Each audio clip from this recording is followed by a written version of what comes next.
Class 4 এর অঙ্কে আমরা জানি যে আয়তক্ষেত্রের ক্ষেত্রফলের সূত্র হলো দৈর্ঘ্য গুণ প্রস্থ। আয়তক্ষেত্রের দৈর্ঘ্য ও প্রস্থ সবসময় সমান হবে না, অসমান হবে। যদি সেটা সমান হয় তাহলে সেটা বর্গক্ষেত্র হয়ে যাবে।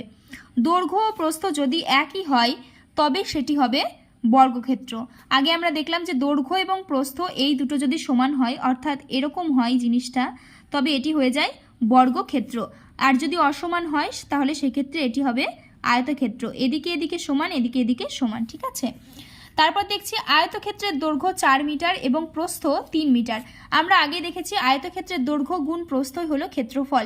তাই ক্ষেত্রফল যদি বের করতে দেয় তাহলে আমরা কি করব, আয়তক্ষেত্রের দৈর্ঘ্য 4 মিটার আর প্রস্থ 3 মিটার, 4 মিটার এবং 3 মিটার, আয়তক্ষেত্রের দৈর্ঘ্য 4 মিটার, প্রস্থ 3 মিটার, দুটো গুণ করে লিখব 3 চারে 12 মিটার হবে। আয়তক্ষেত্রের ক্ষেত্রফল হবে 12 বর্গ মিটার। তাহলে আয়তক্ষেত্রের ক্ষেত্রফলের সূত্র আর একবার তোমাদের জন্য বলে দিই। আয়তক্ষেত্রের ক্ষেত্রফলের সূত্র হলো দৈর্ঘ্য ইন্টু প্রস্থ।